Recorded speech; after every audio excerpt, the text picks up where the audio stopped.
Hi everyone, I'm Dr. Laura Eastlake and welcome to the first EHU19 Virtual Speaker Series event of 2022. Stick around at the end of tonight's paper to hear a bit more about upcoming events in this series. And as ever, you can follow us on Twitter at EHU19 or on our website via the QR code. But for now, I am delighted to welcome tonight's speaker. Holly Furneaux is Professor of Literature at Cardiff University and the author of books including Military Men of Feeling, Emotion, Touch and Masculinity in the Crimean War, and Queer Dickens, Erotics, Families, Masculinities from 2009. She is currently leading an AHRC project, Strange Meetings, Enemy Encounters from 1800 to 2020, which explores emotional and material exchanges, things like truces, battle aftermaths and prisoner of war experiences across sides in literature and life writing. You can follow her project at Enemy Encounters if you want to know more. So you can join Holly and I for the live Q&A part of this talk on Thursday the 24th of February at 6 p.m. UK time. You'll receive a Zoom link in your email, but for now, tonight, she is here to talk to us about Monuments of Mercy, Memorialising Military Fraternisation. Hello, everybody. For those of you I've not yet met, my name's Holly Furneaux. Thank you so much to Laura Eastlake and all the team at Edge Hill for inviting me to be part of this fabulous series. I'm very much looking forward to the discussion next week. And in the meantime, I'm really delighted to have an opportunity to share with you some of my emergent research from a project on enemy encounters. This is an AHRC funded project which I'm leading, and I'm looking at a whole range of different forms of enemy encounter across the long 19th century, from things like battlefield truces, care for the wounded, treatment of prisoners of war, those moments at which enemies come together and potentially reassess their views of each other and their views of themselves. I know that some of you may know my previous work on Military Men of Feeling. I believe that's on your 19th century MA. Thank you very much if you've read any of that. And I will try in this talk to tease out some of the connections between these projects and how Military Men of Feeling kind of led me to this project. So for today, I'm beginning with one particular archive, that of the Truce Memorial. And then I'm going to come on to perhaps a more conventional archive for us as literary scholars, looking at the end at the kind of urtext of Enemy Encounter, Wilfred Owen's Strange Meeting, and looking at what this conjunction of material and textual forms might tell us about the work of fraternization narratives in our cultures. Okay. So I'm calling today's talk Monuments of Mercy, Memorialising Military Fraternisation. A German and British soldier lean in towards one another, their hands outstretched as they reach for a handshake. A Turkish soldier carries a wounded British enemy aloft in his arms. A Confederate sergeant holds the hand of a Unionist soldier as he supports his head and helps him to a drink of water. These moments of care and friendship between military enemies are cast in stone, bronze, and fibre-glass, monuments to geographically, historically, and politically various narratives of fraternisation. They embody the stories we want to tell about moments of compassion within war violence in the aftermath of conflict, and point to the emotional and political contradictions and complexities of enemy encounters with which my current research is concerned. Sculptor Andy Edwards, whose work we see here, spent the first year of the centenary of the First World War producing a fibre-glass rendition of the famous Christmas 1914 truce, which toured from a site in England of Second World War damage, the bombed-out church of St Luke's, Liverpool, to Belgium to be positioned on one site of the ceasefire on Christmas Day 2014. The sculpture embodies the wider movement of Allied and Central powers from behind their lines to fraternise in no man's land, as a British and German soldier reach towards each other, the German's ungloved hand almost touching the British man's fingers.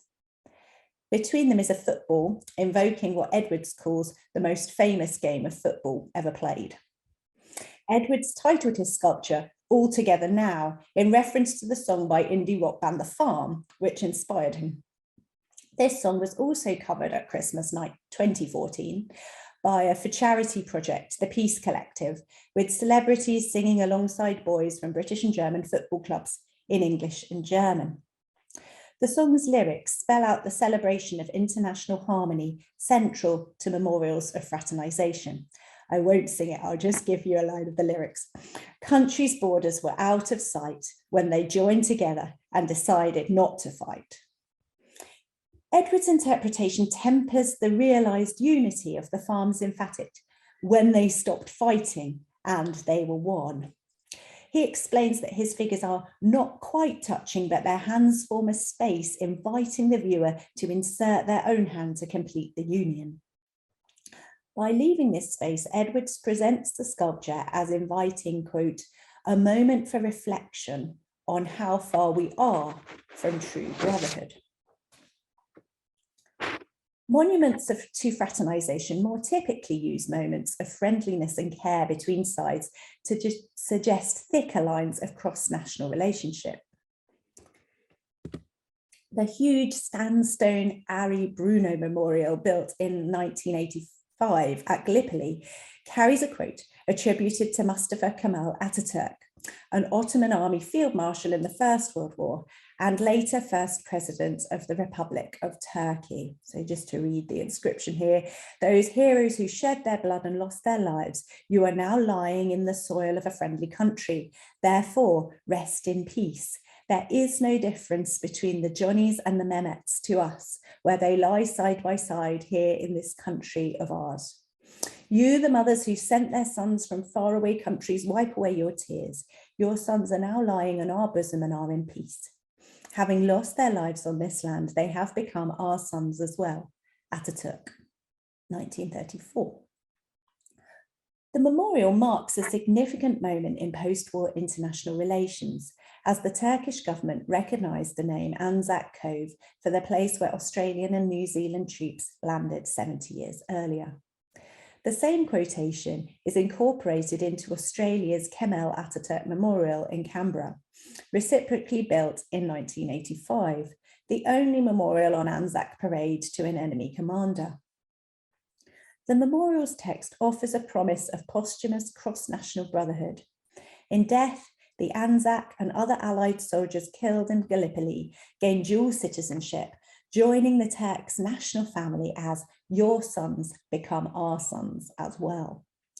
The attribution to Ataturk, father of the Turks, honoured with this name by Parliament, gives further symbolic weight to the vision here of expansive Turkish parenthood. The appeal of this message of commonality, there is no difference between the Johnnies and the Mehmets, outweighs doubts about whether these really were Ataturk's words. As Mark McKenna and Stuart Ward put it in their tracing of the quotation's contested veracity, Ataturk's adage has nonetheless become the defining motif of the redemptive myth, reproduced across the battlefields and featuring prominently in official commemorations. The 2015 Australian-Turkish Friendship Wall at Auburn Memorial Park in Sydney brings this affirmation of posthumous unity together with an embodiment of cross-sides care during the conflict. It incorporates the Ataturk text and a smaller facsimile of the Respect to Memetic monument at Pine Ridge, Gallipoli. A larger-than-life-size bronze of a Turkish soldier carrying a wounded Allied soldier. The specific instance of cross-lines care that underpins this statue is itself contested, though a range of Anzac and British soldiers do recall the gentlemanly fair play of their Turkish adversaries in behaviour to the wounded. The statue's physical embodiment of unity and care, in spite of difference in national allegiance and religion, has strong political value, as Auburn councillor Semra Batik suggested of the particular significance of the Wall of Friendship in their, quote, multicultural community having over 5,000 Turkish Australians. Similar hopes for national unity are explicit in a comparable larger-than-life bronze cross-sides care coupling, which forms the monument to the Confederate Sergeant Richard Kirkland, 2nd Carolina Volunteers.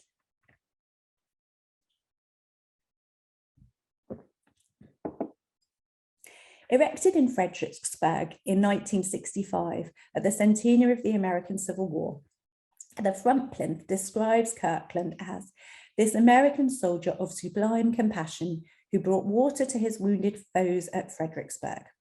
The fighting men on both sides of the line called him the Angel of Mary's Heights.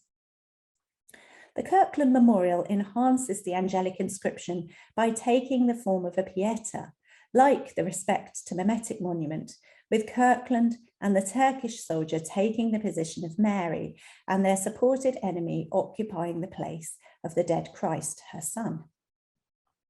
The Pieta form suggests a shared frame of religious and cultural reference at the same time as invoking familial connection between sides.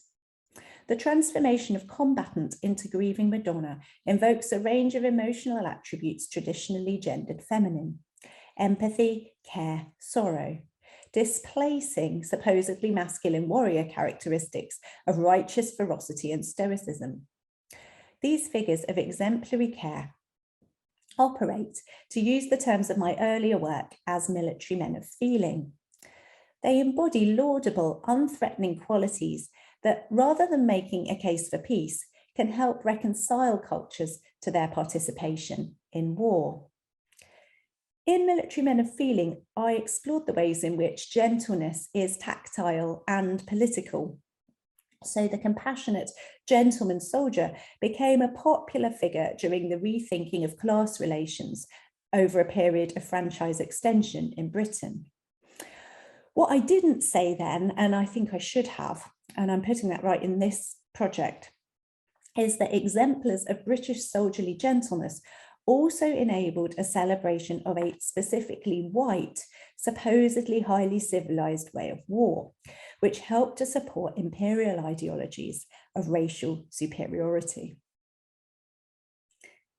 The narrative of Kirkland's angelic, indiscriminate compassion allows him posthumously to transcend the deep ideological divisions of the Civil War as this American soldier, eclipsing the denial of citizenship to enslaved Black people, which was central to the Confederate cause. As Michael Schaffner argues, the legacy of Fredericksburg presented here is one of Southern chivalry and compassion. This message of compassionate Confederacy is linked with a vision of postbellum American cohesion, reinforced on the east side of the monument in an inscription which sits under the joined hands of the bronze enemy soldiers, dedicated to the national unity and brotherhood of man. Given that the Confederacy fought to maintain racial slavery, resulting in the past decade in the removal of statues of Southern military leaders as supporters of an ideology in which Black people were not recognized as fully human, the Kirkland Memorial's dedication raises questions about the racial inclusivity of the brotherhood of man.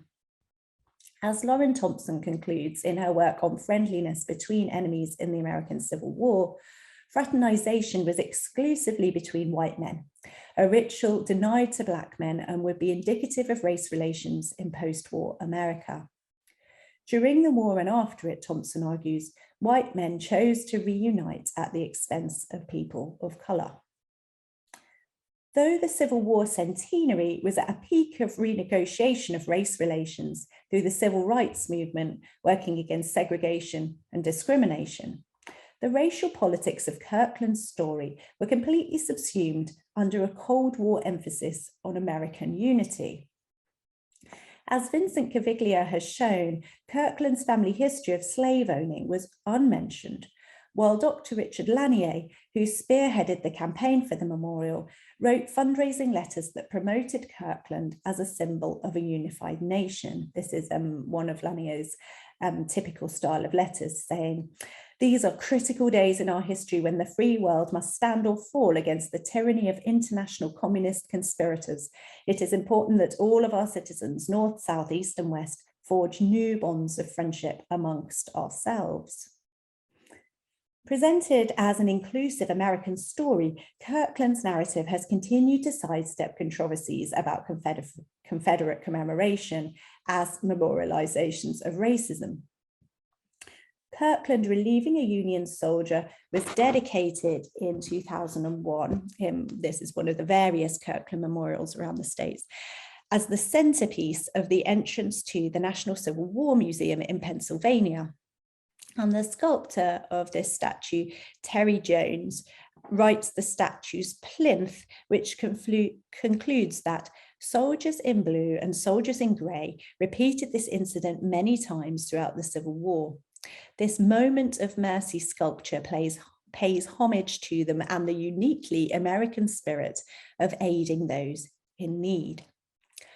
This inscription speaks starkly to the national politics of such memorials, by which each nation can claim their unique humanitarian spirit of aiding those in need. Freed from the primary purpose of memorials constructed in the immediate aftermath of war as works of mourning, which were constructed primarily for the bereaved, Fraternisation monuments typically mark significant milestones of time, particularly centenaries, after the specific conflicts they recall. They do a different kind of cultural work, salient to the moment in which they are erected, and tell us more about the needs of that later period than about the historical event they reference. They continue the central emotional process of enabling healing that J. Winter attributes to First World War memorials. But fraternisation monuments seek less to assuage individual and national loss and more to broker affiliations between previously opposed groups. While, as Winter argues, war memorials of many stamps do not obliterate the simple truth that people die in war, fraternisation monuments, like narratives of friendly and restorative interactions between sides more broadly, tend to obfuscate the losses of war, amplifying moments of care rather than killing. Winter suggests that the local interests and shared grief that bound communities in their support for the creation of war memorials were felt familiarly as fictive kinship.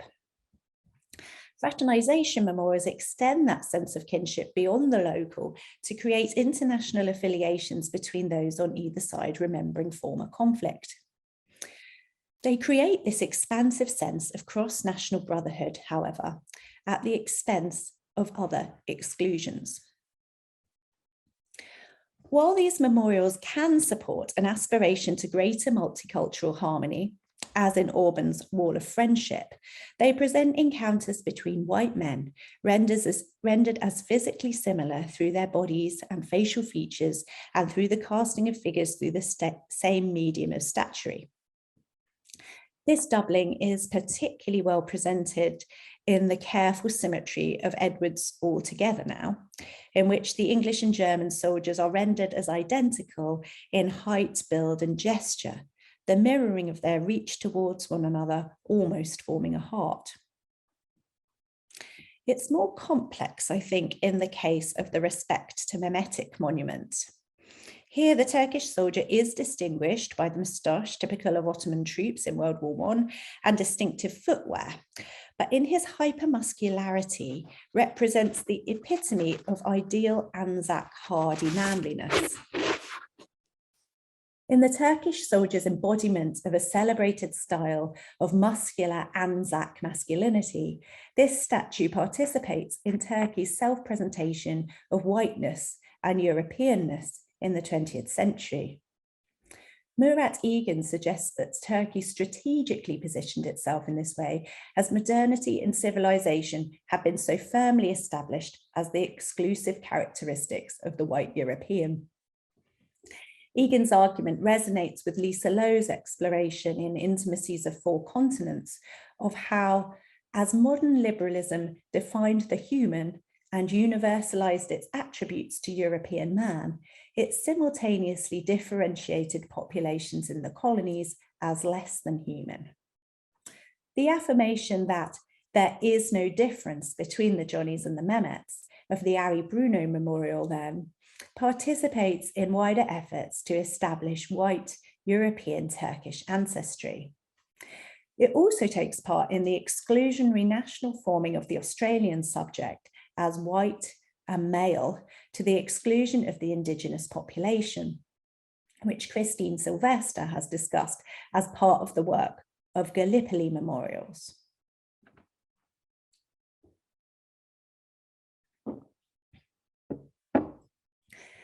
These memorials represent some of our favourite war stories.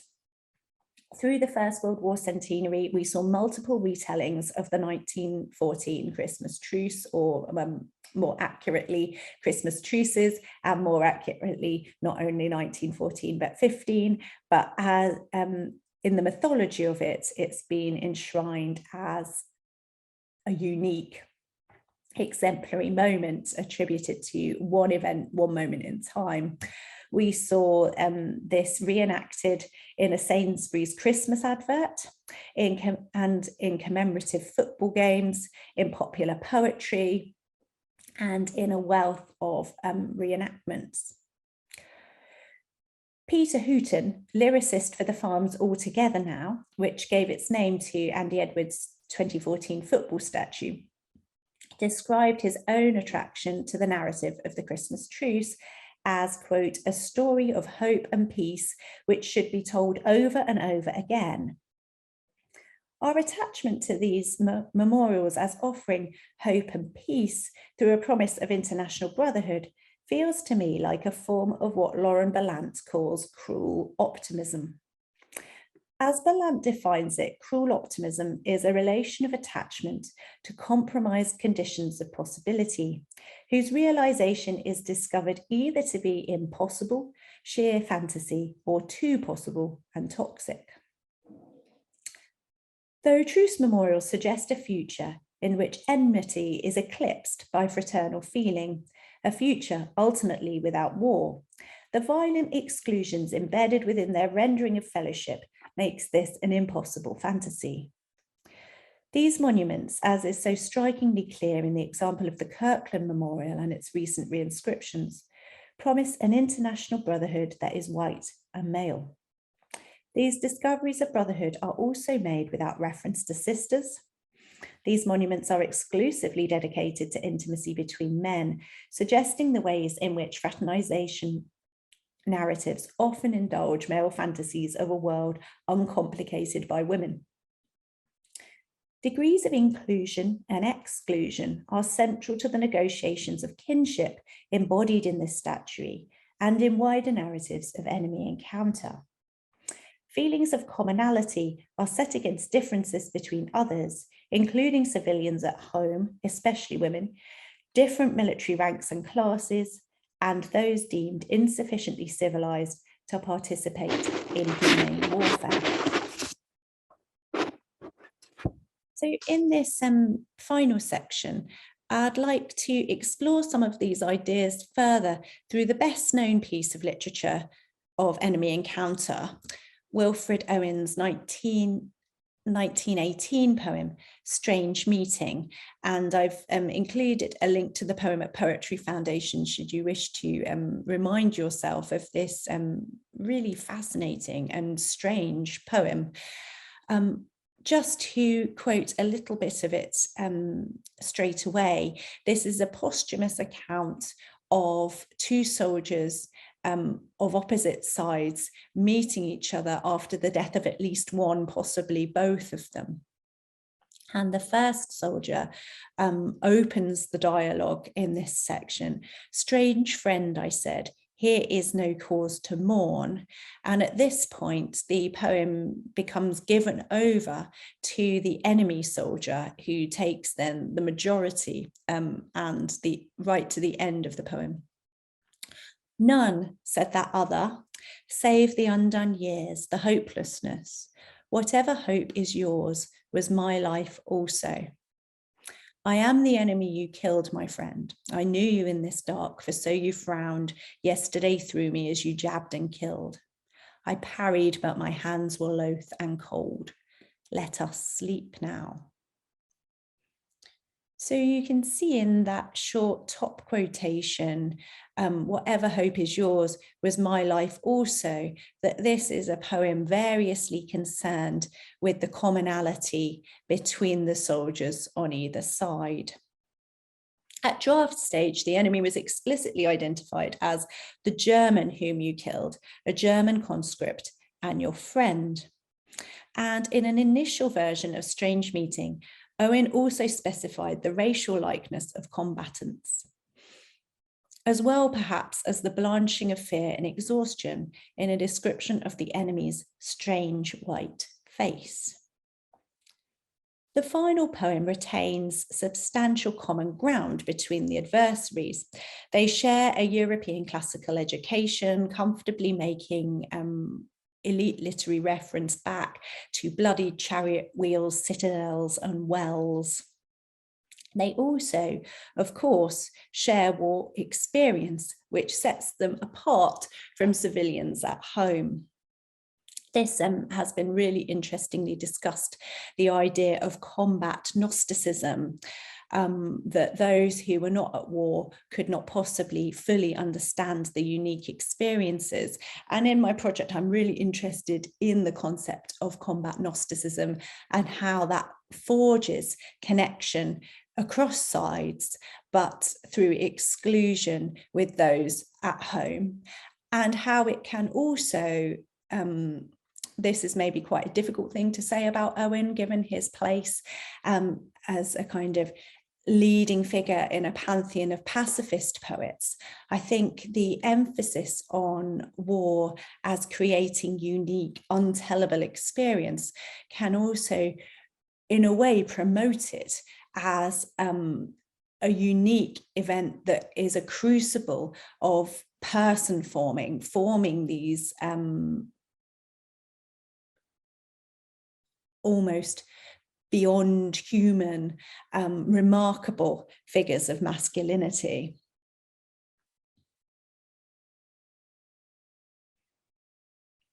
The enemy expresses the pity in the situation that he will now be unable to tell this experience. He is given the poetic ethos most associated with Owen of the pity of war. The poetry is in the pity, which is so firmly associated with Owen that it is on his memorial and that of other First World War poets at Westminster Abbey. But that here is placed into the mouth of the enemy soldier.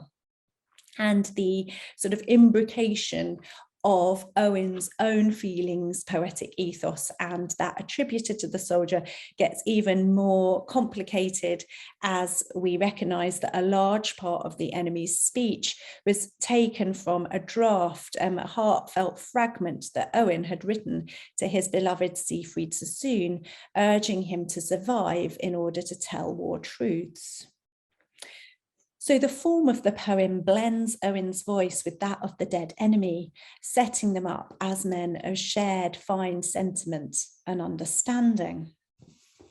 I want to turn now to a physical embodiment of that mirroring that occurs in the poem. The Wilfred Owen Memorial at Shrewsbury Abbey in Shropshire, unveiled in 1993, which, as you see, takes that famous Owen line, "I am the enemy you killed, my friend." This sculpture is entitled Symmetry, and while it represents pontoon bridges over the canal where Owen was killed, and perhaps also the architecture of trenches and duckboards, it's also certainly intended to express the symmetry of Owen's poem. I find it a really fitting piece of sculpture, given the firm emphasis on the discovery of commonality that shapes the literature of fraternisation. It's another fitting monument to the enemy, found more as a reflection of the self than other. So just to sum up with a few comments about how these specific instances relate to my broader project. and to pose some questions which we might want to come back to in discussion. And we might also want to unpack Owen's fascinating poem in some more detail. My wider project is focused on instances of enemy encounter in British conflicts through the long 19th century. Though many of these are between white European adversaries, I now think that shared whiteness and European culture is a major determinant in the repeated recognition of enemies as more alike than different.